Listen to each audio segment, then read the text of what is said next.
In confidence, entrust ourselves to the life that is larger than ourselves. Let us join together this morning to build this religion.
We light our chalice this morning with these words from Macon Divine. Some things cannot be fixed. They can only be carried. On the eve of another anniversary of 9/11, may our hearts be open to the grief of so many lives lost and the trauma still echoing.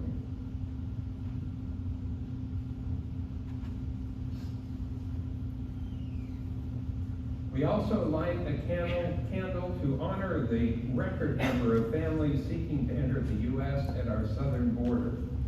Families making dangerous journeys, motivated by the opportunity of a better future for themselves and their children. May our leaders approach this issue with compassion and imagination.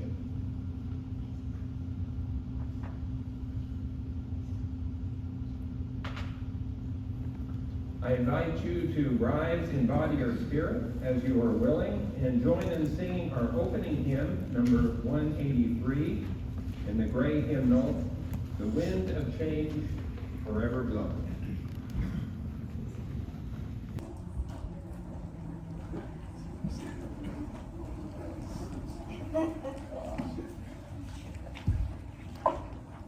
One way we proclaim the warmth and caring of our community is by sharing our joys, concerns, and milestones.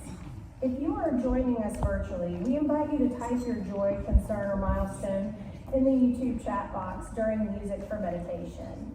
We will begin with silent joys and concerns and invite those here to one at a time drop a pebble in our communal bowl during the Music for Meditation. Spoken joys and concerns will be invited following the music.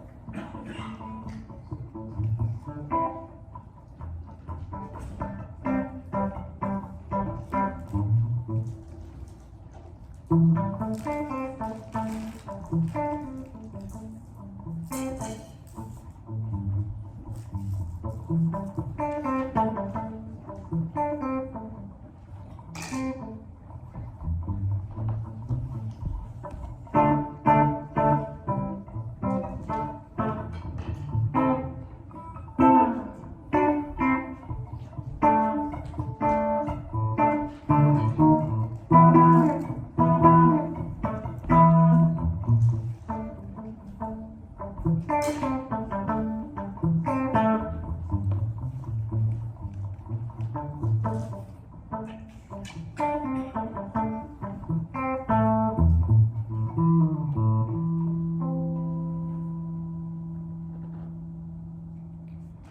you have a joy, concern, or milestone that you'd like to share with the congregation, I invite you to come forward and briefly share it using the microphone. To help maintain social distancing, please don't line up. Come forward after the last person has left the microphone.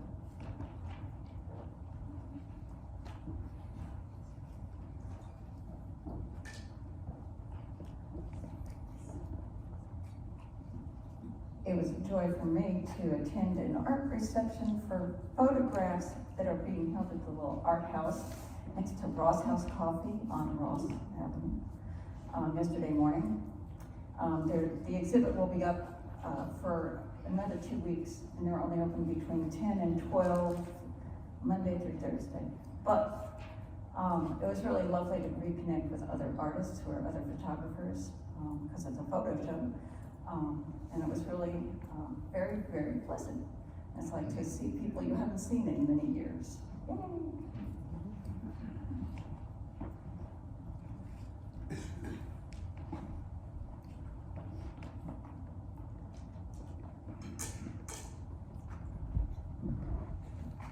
A milestone and a joy this week. Milestones at Olive on Tuesday. We'll turn 3.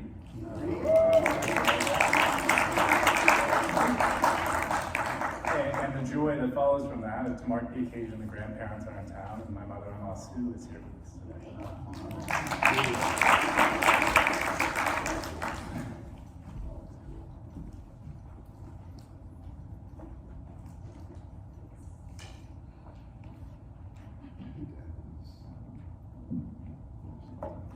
I just hold it.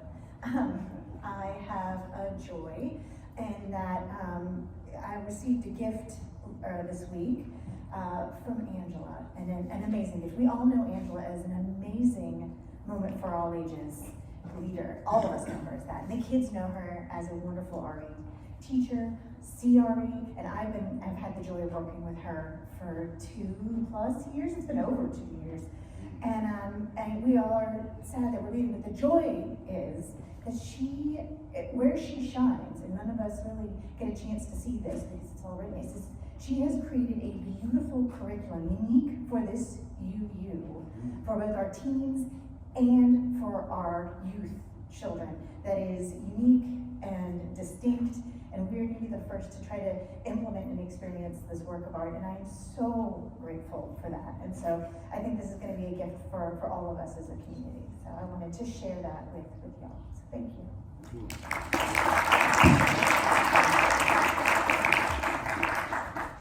Oh, sorry. Yeah. I wanted to add that I brought a printed copy of it, so I'm not, like, the teachers and I aren't the only ones to see the work that she's done. Y'all can all come talk to me during potluck, and y'all can thumb through and look at all the cool activities that RE kids will be engaged in over the next year. So thanks, sorry. So yesterday we were down in Foley for gymnastics meet for Margie, and she placed second on the bars, first on the beam, first on the floor, first all around. And seeing that first place again.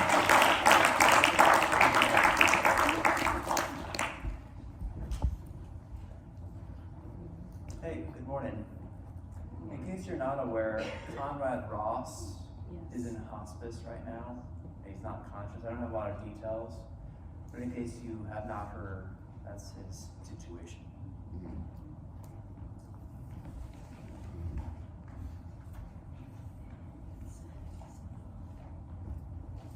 I have a joy.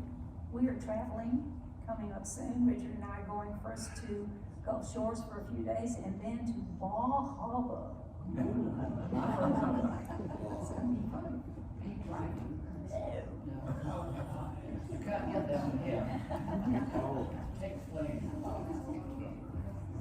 I have a family joy to share this morning. I'm Aisha. the family, Jason and I and the kids, were able to go to New York for my sister's wedding to the love of her life. It's also the first same-gender wedding in our family, which was amazing to be a part of, and just so many tears and so much laughter. And then Jason and I were also able to pull off a Hamilton show for Gabriel for his birthday, which was a secret. And I was so worried that we wouldn't pull it off, but we did. We have a video of his face. It's gonna be something that I treasure for the rest of my life. It was just perfect. So I'm really, really grateful, and I wanted to share that.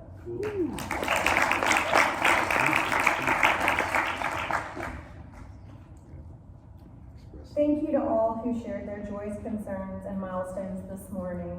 May all the joys, concerns, and milestones of this community, those shared aloud and those held in silence, be received into the care and concern of all present. One Sunday each month, we donate our offering to a cause in the wider community as a reflection of our mission to transform the world through the pursuit of truth, love, and justice. This month, the recipient of our outreach is I Am My Brother's Keeper, IAMBK. The mission of IAMBK is to provide services to families and youth that will help disadvantaged youth and at-risk families to become self-supportive and thrive in their homes, schools, and communities. IAMBK was established in 2006 by a professor at Tuskegee University, leader at Lochapuka High School, and pastor of local church. It is a 501c3 organization. To donate online via PayPal, visit auf.org/donate and indicate in the notes whether your donation is for your pledge or for the giving of the plate offering. If you prefer to write a check, make it payable to AUF with the note whether it is for the outreach offering or your pledge. If you're mailing your check, send it to P.O. Box 669 Auburn, Alabama 36831. Let us now give as generously as we are able to sustain the strength of our shared community.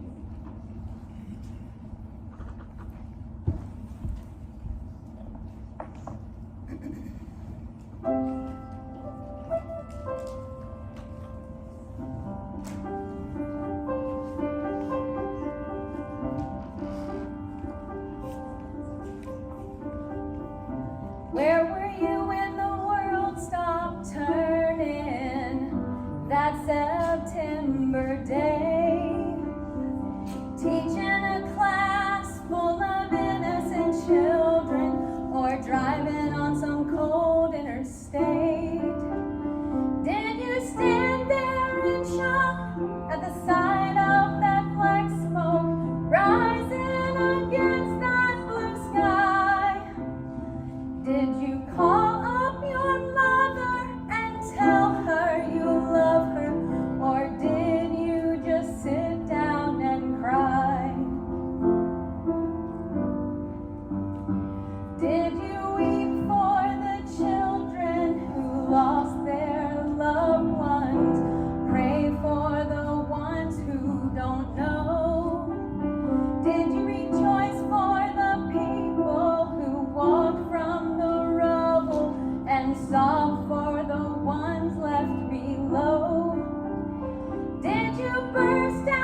greatest is love. And the greatest is love.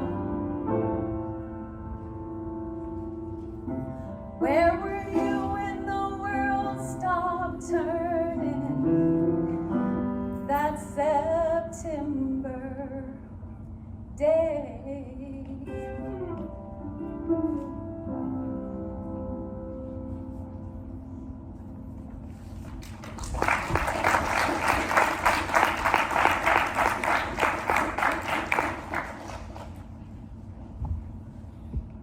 Our movement for all ages today is led by our coordinator of religious exploration, Angela Farmer. That's a hard act to follow. Hey, who wants to come up and hear a story about a boat? If you are big or small, or just want to come sit on the floor with me, I invite you to come on up.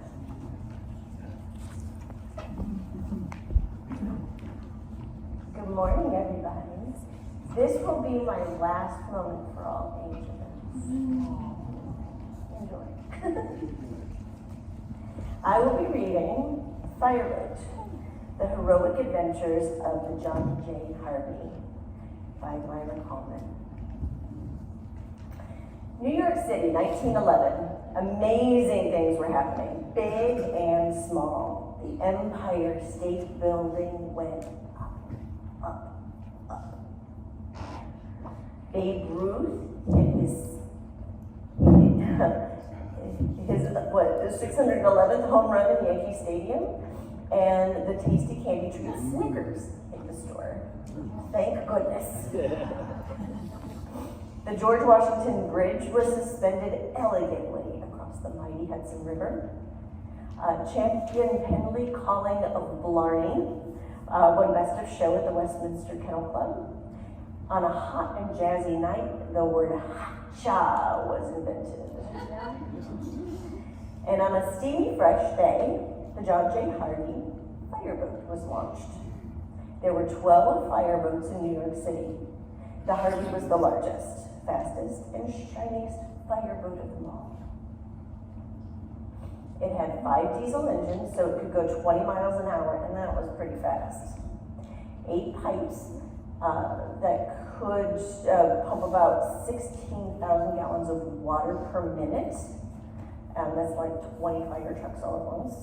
A control dial in the pilot's cabin, many brass nozzles housed in gold rooms, a very nice can of oil for all the squeaks, ropes that were called blinds, and lots of levers, buttons, and buckets. There was a pilot and a crew ready in 2 minutes to fight fires. They were a brave group. And there was a dog named Slinky, who did not put out the fires, but he had very many nice spots. The Harvey went up and down the river fighting fires. They fought fires at the bustling piers. The piers were the places where the ships and trains brought all manner of merchandise to be sold in the city, like wood and cotton and bananas and bubblegum and everything. It fought the fire of the great ocean liner Normandy. Yeah, do you ever think, how do you get a fire truck out to a boat? If there's a ship out there, you send a boat. And that's what the Harvey did.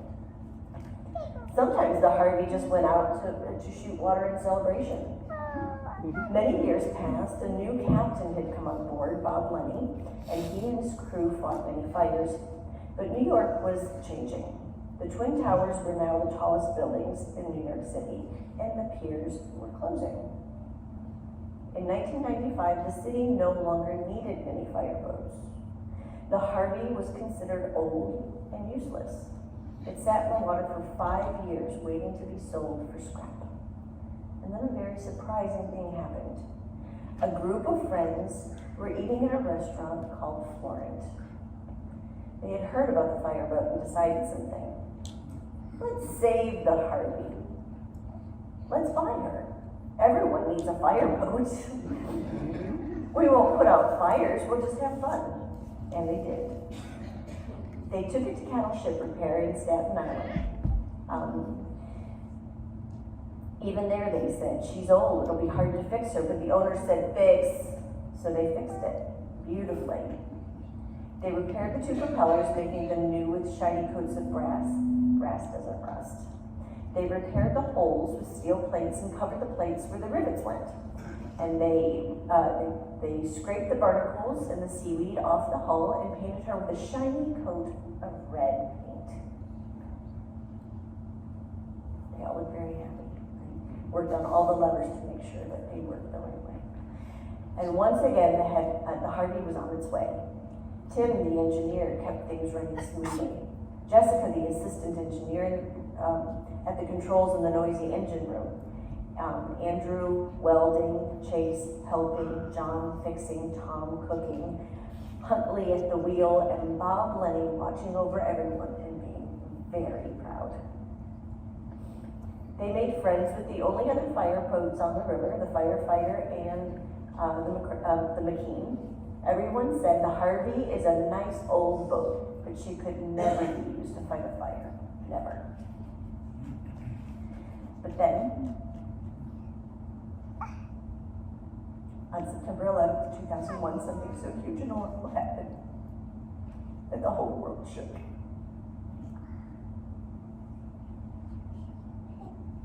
It was 8:45 in the morning, another beautiful sunny day. And two airplanes crashed into the Twin Towers, crashed into those two tall buildings.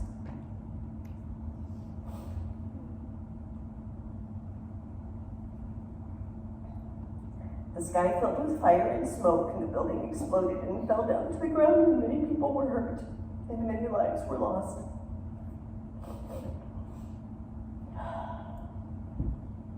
The news spread. The city had been attacked. Everyone was terrified, but people were brave. The entire city sprang into action. Firefighters and police officers and doctors and construction workers and teachers and cooks and children and parents. The mayor was strong. He said, we will work together. We won't be broken. What were the people of the Harvey doing when the planes hit? Bob was trimming the hedges. Tom was drinking his tea in the kitchen. Chase was walking his dog Radar. Tim was reading the paper. Andrew was welding. John was working. Huntley was reading David Copperfield. Jessica was writing the story. The Harvey was snoozing at the pier. They all had the same thought. Get to the Harvey. And they did. They called the fire department. John G. Harvey, ready to help. How can we help? The answer came. You can help fight the fire. You can ferry people to safety. But suddenly an urgent message came loud and clear. John J. Harvey, where are we? We need you, we need you. The water pipes were broken and buried, and the fire trucks that had raced to the scene could not pump water. The firefighters attached the hoses to the Harvey, and the Harvey fought the fires alongside the McKean and the firefighters. For 4 days and nights, the Harvey pumped water. The crew took turns sleeping. People brought supplies, food, sweaters, gloves, pizza, sandwiches, and coffee. They worked and they cried, and they fought until the fire was under control. Finally, it was time for the Harvey to go home. And they had never felt so proud. Everyone on the boat had never seen anything so terrible. The Harvey was a hero and everyone knew it. The Harvey won an important award. And at the ceremony, the audience cheered and some even cried. Now the Twin Towers are gone. Something new will be built. The heroes who died will be remembered forever. The Harvey is back to being a happy boat. Not scrapped, not useless, not forgotten. And a proud and plucky friend, all that's left to say is, wait a minute, there's something more to say. The friends of the Harvey have found a little tugboat to adopt. Doesn't everybody need a little tugboat? Yes. May minds be open to memory. May your words bring truth into the world. May your hearts know love and your hands do justice as you go your way. As you go your way. As you go your way.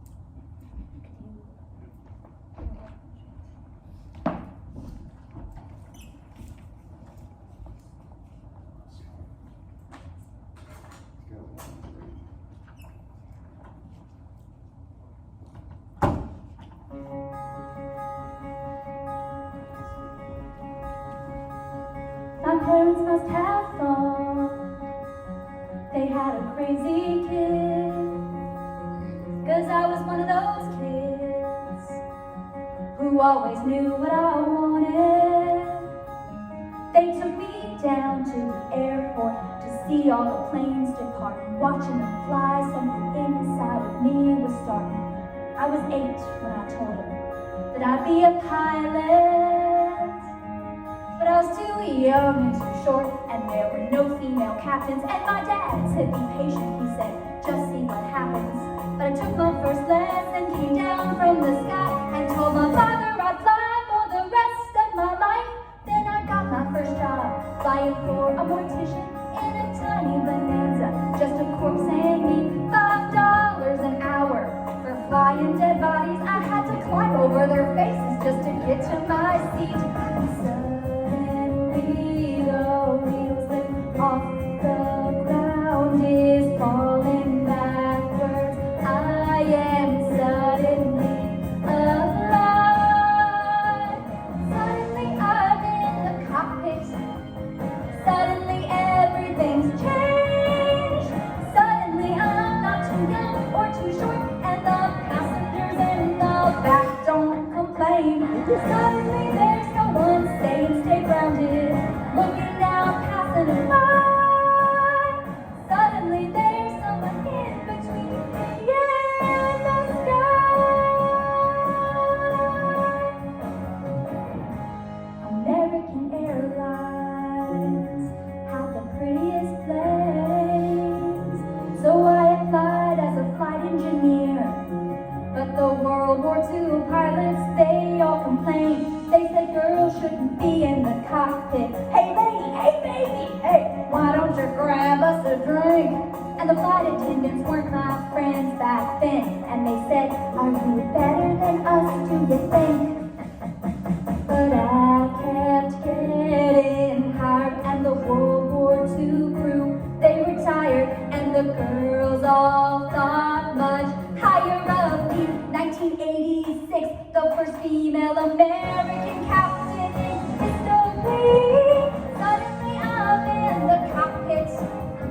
Suddenly I've got my wings. Suddenly all of those pilots are testing me. Well, they can get their own drinks. Suddenly there's no one saying stay grounded, looking down, passing them by. Suddenly there's nothing in between me and the sky. Suddenly I've got an all-female crew. The news copy made headlines across the world. Suddenly it's stopped. No one's saying you can't, or you won't, or you know you're not anything, 'cause you're a girl. Suddenly I'm getting married, and we're putting pins on the map where we've flown. Suddenly I am a mother, and suddenly shocked at how much they've grown. Suddenly I'm wondering how my parents would feel seeing me teaching men to be pilots. And suddenly I am a senior instructor Somehow I'm 51. Suddenly I'm flying Paris to Dallas. Across the Atlantic and feeling calm. When suddenly someone on air-to-air traffic says at 8:46 there's been a terrorist action. And the one thing I loved more than anything was you was the bomb. Suddenly I'm in a hotel. Suddenly something has died. Suddenly there's something in between me and the sky.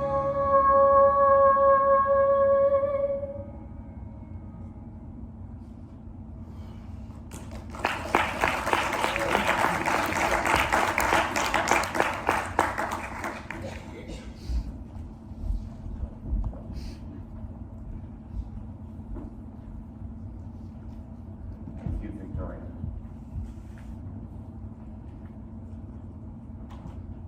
Tomorrow will be the 22nd anniversary of 9/11, the audacious and traumatic attack on America by Al-Qaeda.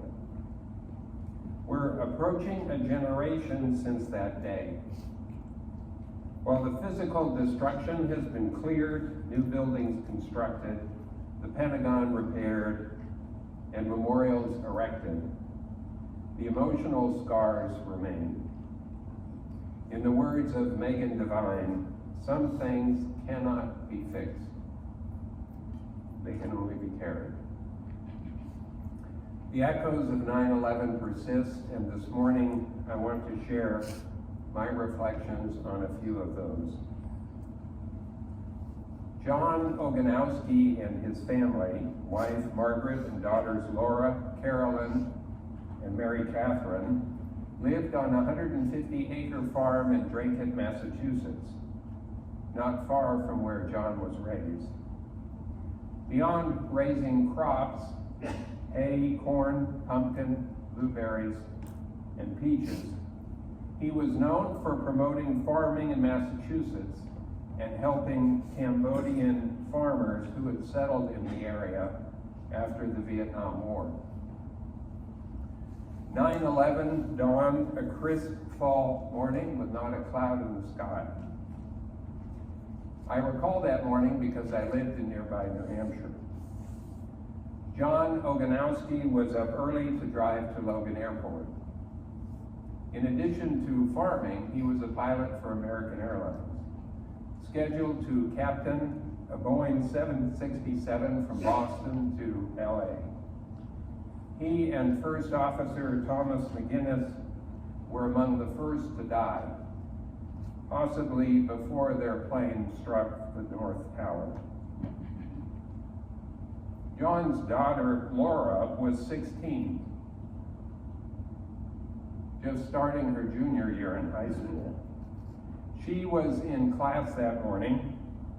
A teacher led her out into the hallway and, as she recalls, said, "Laura, your father was killed in a plane crash."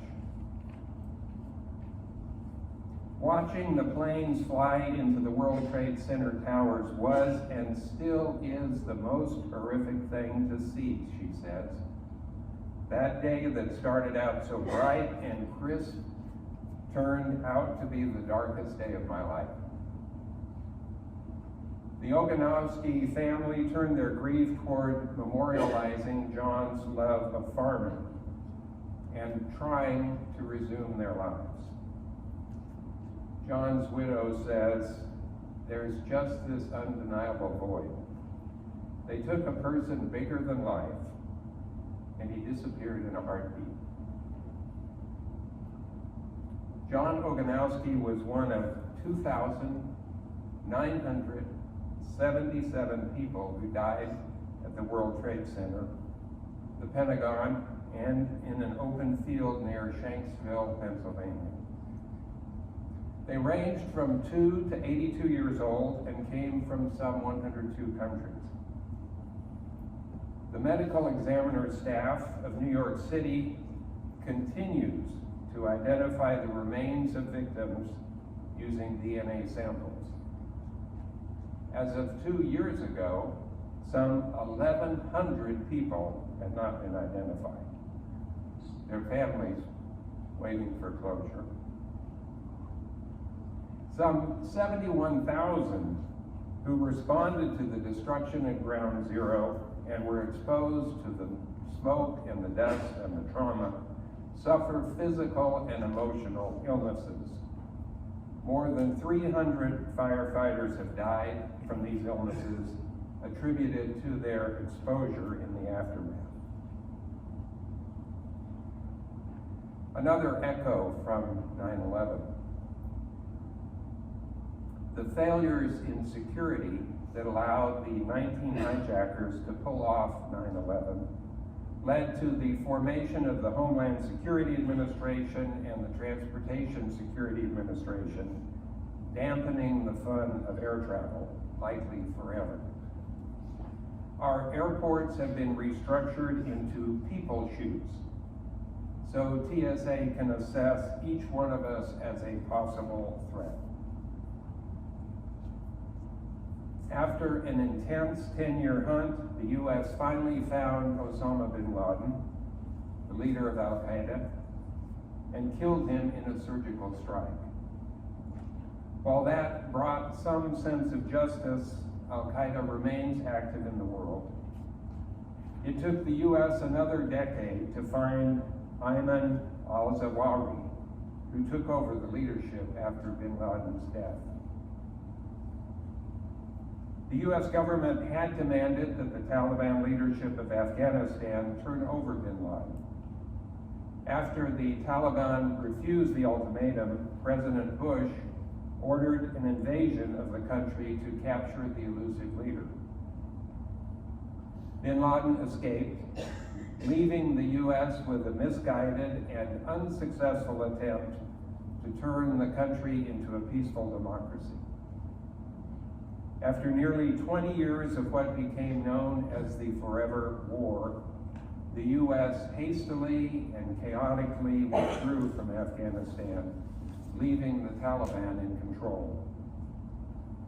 Other than the destruction of war, the U.S. presence in the country disappeared like an oar lifted from the water. Yet our vengeance echoes with deaths and injuries. During the 2 decades, 2,462 U.S. soldiers and 1,822 civilian contractors died. Almost 21,000 service members were wounded. The costs of war project estimates at least 176,000 Afghans were killed, comprising civilians, Afghan military and police, and the opposition fighters. One short-lived success of the U.S. occupation, Afghan women gained many freedoms, going to school, working, participating in government and public life. Tragically, the Taliban quickly reimposed its patriarchal interpretation of Islamic law, leaving only memories of those freedoms. Another echo. As the U.S. sought the perpetrators of 9/11, it established a military prison at the isolated Guantanamo Bay Naval Base. The secluded location was chosen in part because it was outside the sovereign territory of the U.S., enabling the Bush administration to argue that detainees did not have the rights and protections of the U.S. legal system. Further, the island location made it unlikely any of the prisoners would escape to threaten U.S. citizens. The New York Times reports 780 people were detained at Guantanamo since January of 2002. 30 are still there. 5 accused of plotting the 9/11 attacks. The trial of the five has been stalled for years because each was tortured by the CIA. You might imagine that torture undermines confessions and other evidence that would be presented at a trial. Prosecutors have proposed a plea deal where the defendants admit guilt in exchange for life sentences. The five have agreed to that point, also asking to serve their terms where they can eat and pray together as they do now. They fear being isolated in solitary confinement for the rest of their lives. They have also asked for medical treatment for the sleep disorders, brain injuries, gastrointestinal and other health problems which they attribute to repeated torture. Last week, President Biden rejected these requests. 3 of the 30 prisoners at Guantanamo are being held in a category called indefinite law of war detention. They live in a Kafkaesque world where the U.S. keeps them imprisoned as a national security necessity, not eligible to be transferred to any other country. Yet they have not been formally charged by the U.S. They've not been charged for any crimes, and they may never be. Another echo of 9/11. 9/11 launched a wave of anti-Muslim attacks in the U.S. Verbal and physical assaults, murders, vandalism of mosques, and personal property.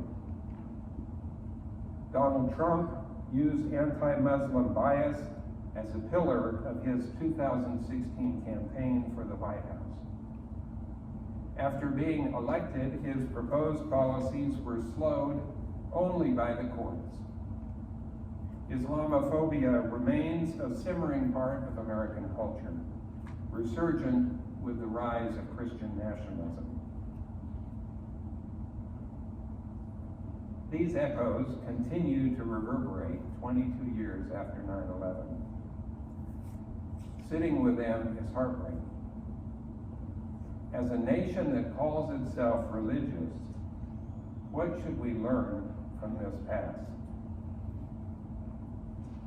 First, we should never forget the evil perpetrated that morning.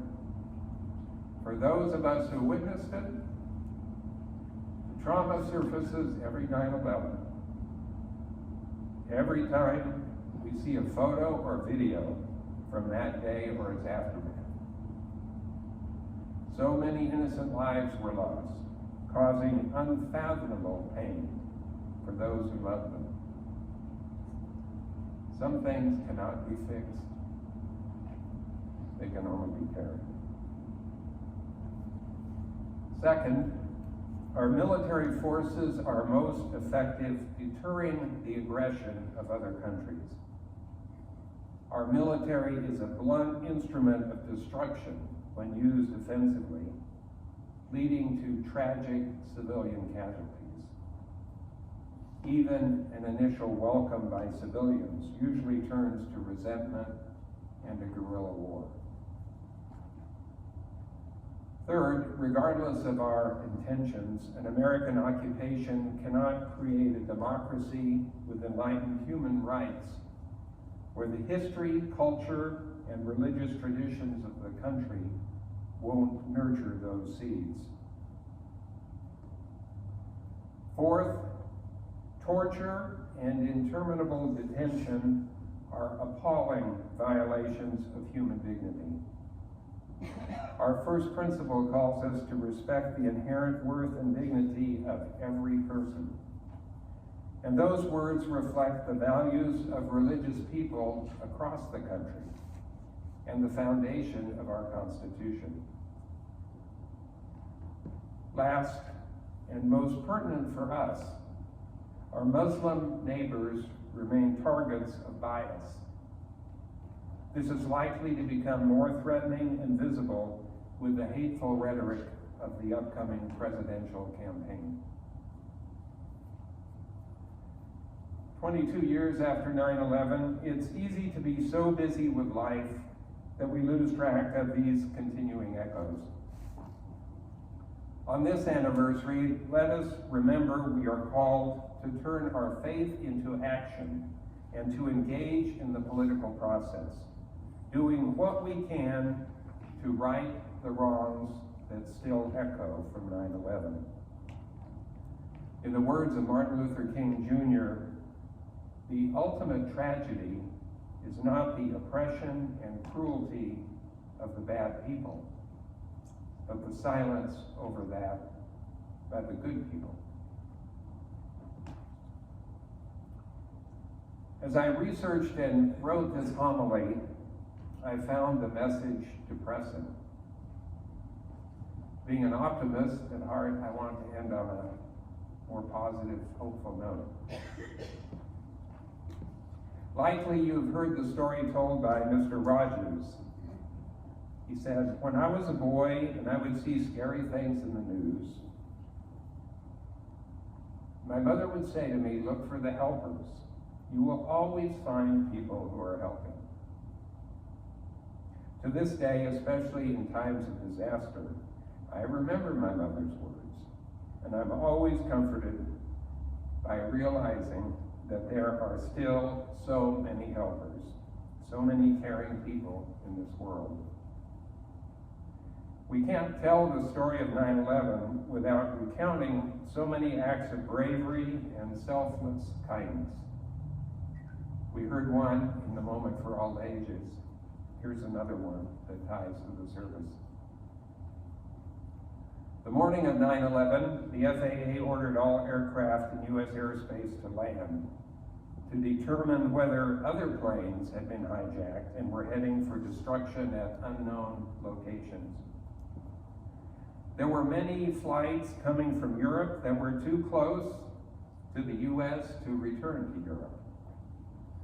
38 planes carrying some 6,600 passengers and crew landed at the airport in Gander, Newfoundland, which had a very long runway, but a population of just 9,000. Population of 9,000 and 6,600 unexpected guests.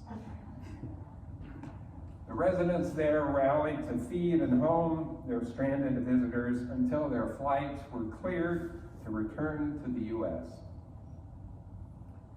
Victoria's song this morning is from the musical Come From Away, which shares the story of Beverly Bass. She was the American Airlines captain flying from Paris to Dallas-Fort Worth that day. Come From Away tells of the goodness and generosity of the Canadian community that responded to the tragedy. And if you're interested in learning more of that story, Come From Away will play at the Gouge Center next June. So get your tickets. So with a vision of peace for a hurting world, let's join our voices now to sing our closing hymn, Imagine. I think Daryl will project the words on the screen, if you know it by heart.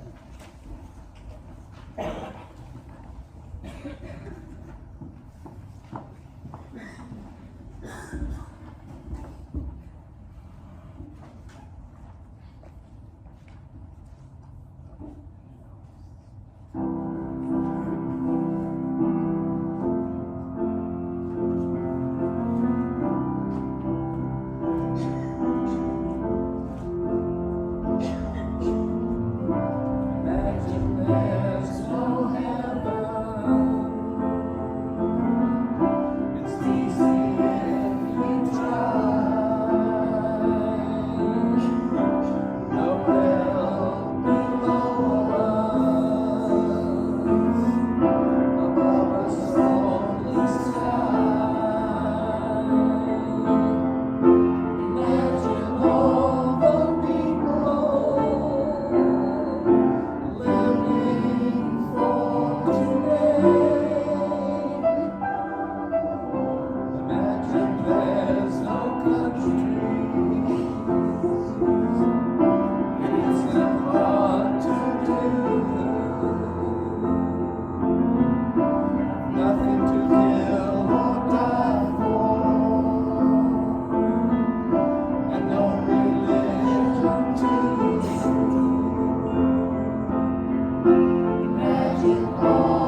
a few minutes to gather any reflections from any of you that you'd like to share in terms of what you've learned in the past 20-some odd years since 9/11.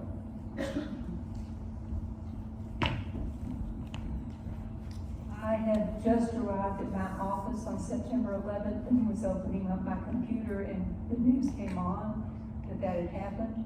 And I picked up the phone and called my daughter in New York City, and she answered the phone. And after that, everyone was gone, but at least I found out she was okay.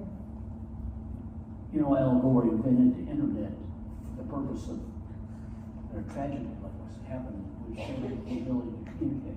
Well, that was the first thing. That was the first thing that went down.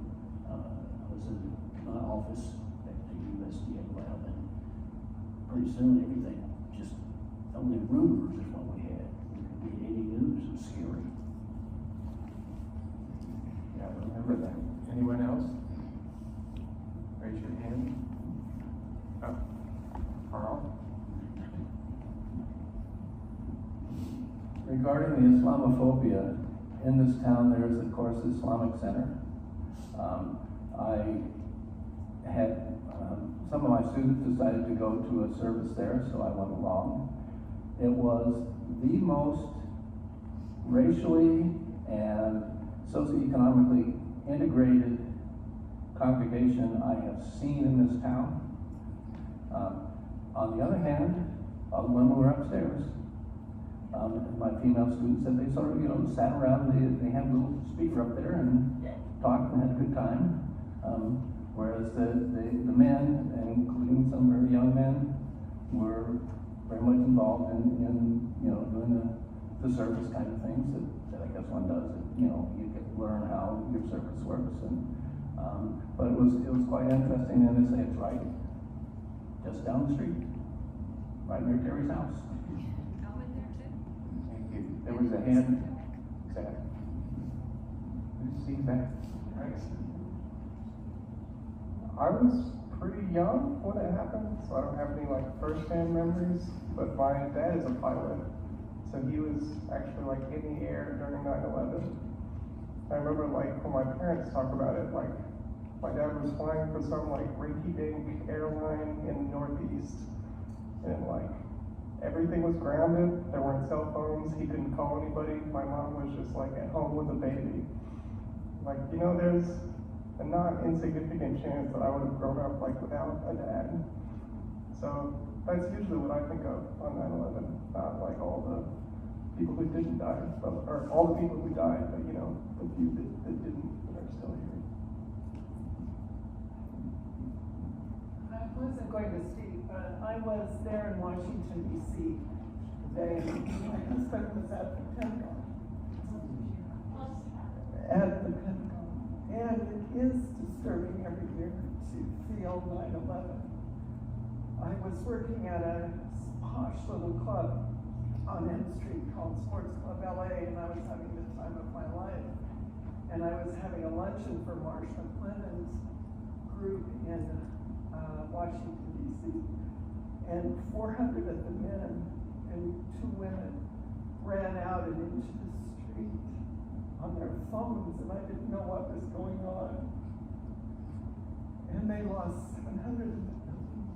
It was a harsh day for Washington.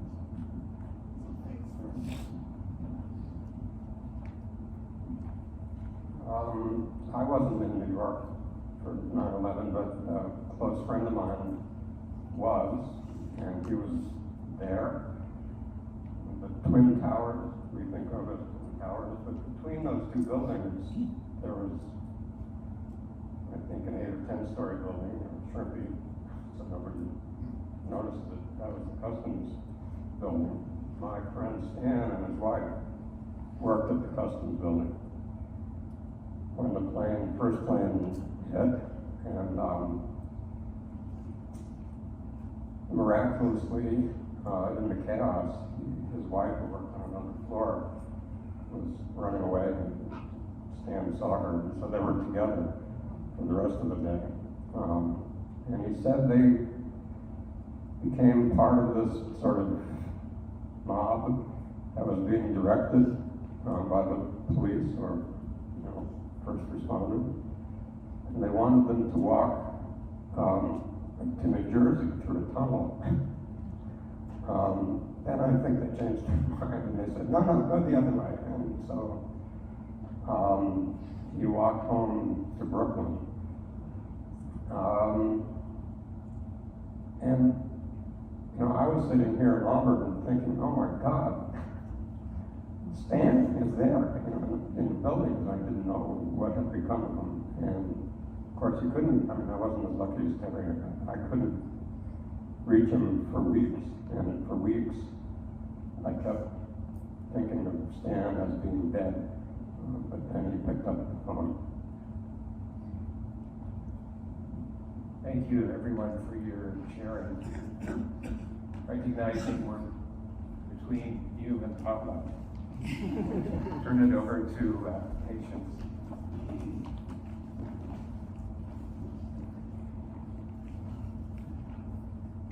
Please join us in extinguishing our chalice. You'll find the words in your order of service. We extinguish this flame, but not the light of truth, the warmth of community, or the fire of commitment. These we carry in our hearts until we are together again. Please be our guest today after the service for coffee hour and potluck lunch here in the sanctuary. If you didn't bring anything, no worries. Please stay, enjoy the food, meet some new people, and say hi to folks you may not have seen over the summer. If you're not signed up for our email list, please make sure to do so to receive updates about activities and ways to connect. You'll find the sign up at our website, auf.org/subscribe. I invite anyone with spoken announcements to come forward at this time.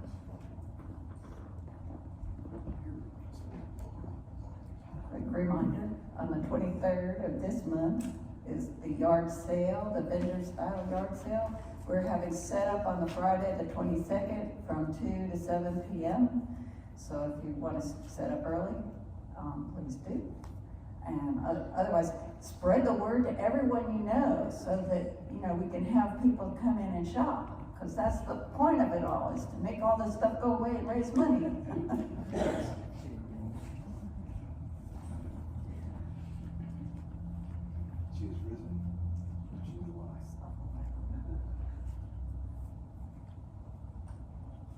I am Jan Newton. This message is from Jim Newton, my husband. Alabama Rise annual meeting is Saturday, September 30th from 10 a.m. to 12:30 p.m. in Montgomery. Jim is planning a carpool from the AAUF parking lot. This Tuesday is the deadline for turning in the names of the 6 delegates that will represent AAUF. I know he's spoken to some of you about being one of those delegates. So please let me know that you signed up or not. And if not, you need to get you signed up. Jim sent out the link a few days ago, and I have the link right here also if you have not signed up yet and you want to go to the Arise meeting. There's no cost to attend as an AAUF delegate, and you can register to attend by Zoom or in person, but we do need to know your name so that we can let Arise know that you are one of our delegates. And also, if you want to go separately and vote independently, you can do that as well. So please see me after the service.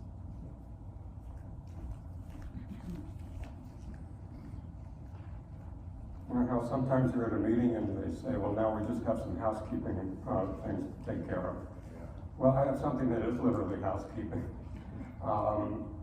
The cleanup angels today were Temesgen and Jan. I don't know if you noticed, Jan has a bandage on her wrist and is sort of kind of not at full functionality. And Tim tested positive for COVID, so he's home. So if the Spirit moves you, come on into the kitchen and help load the dishwasher and take the dishes away after potluck.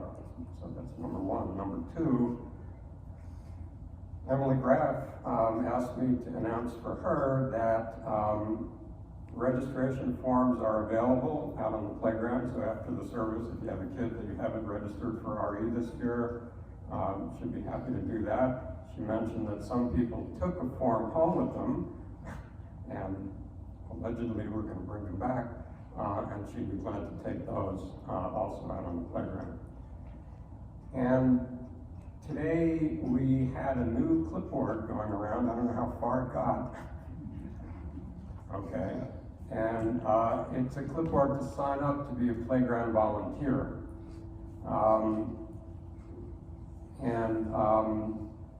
The playground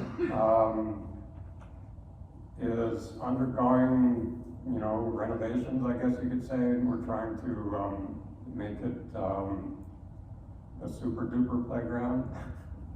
And we hope in short order to get paid playground volunteers. As a volunteer, that if you signed the list, you would be out there assisting the paid playground workers, so you wouldn't be, tasked with professional care of strange kids. Not strange kids of strange. Kids of strange. Anyway, so there is a background check, a criminal background check involved, but I don't have anything. I mean, what happens is I send you an invitation to have a criminal background check, and from there on, you're in the driver's seat. So there's, it's simple, and it just sort of checks a box for us for, quite honestly, insurance purposes. It makes sense to have people working with children certified free of a criminal background. So that's why we're doing it. It's not like we don't trust you. It's just sort of administrative help. But we'll get through it. So it's a change, and I just wanted to tell you where it's coming from.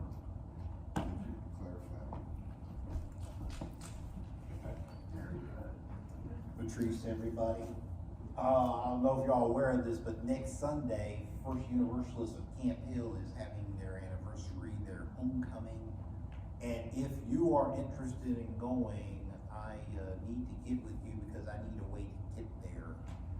So, if you know somebody who wants to go to Camp Hill next week, we're going to have service, we're going to have homecoming, and then we're going to have a meeting in which we need to talk about a lot of stuff related to Camp Hill. So put that on your calendars for next Sunday. Thank you.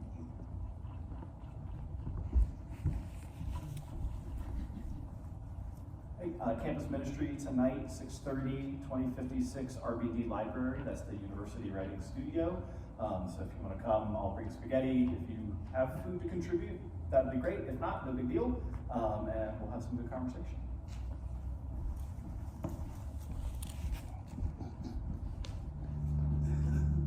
Please join me in our sung benediction.